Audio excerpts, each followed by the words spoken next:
सोमवार की सुबह राजधानी दिल्ली में भूकंप के हल्के झटके महसूस किए गए। रिएक्टर स्केल पर भूकंप की तीव्रता 2.8 मापी गई है। नेशनल सेंटर फॉर सिस्मोलॉजी के मुताबिक भूकंप सुबह 8:44 पर आया। इसका केंद्र उत्तर दिल्ली में था और यह जगह जमीन की सतह से महज 5 किलोमीटर की गहराई पर दर्ज किया गया है। हालांकि किसी भी तरह के जान माल के नुकसान की कोई सूचना नहीं है और दिल्ली एनसीआर में हालात पूरी तरह सामान्य है।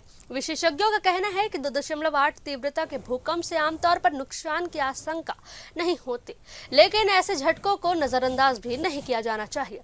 आपको बता दें कि दिल्ली भूकंप के लिहाज से संवेदनशील क्षेत्र में आती है और इसे उच्च जोखिम वाले सिस्मक जोन 4 में रखा गया है। दिल्ली और आसपास का एनसीआर इलाका कई सक्रिय फॉल्ट लाइनों के पास स्थित है, जिसकी वजह से यहाँ समय समय पर हल्के से मध्यम तीव्रता के भूकंप आते रहते हैं। खासतौर पर यमुना के बाढ़ क्षेत्र में से सटे पूर्वी दिल्ली के इलाके भूवैज्ञानिक रूप से ज्यादा संवेदनशील माने जाते हैं, जहाँ नरम और रेतीली मिट्टी भूकंपी प्रभाव को बढ़ा सकती है।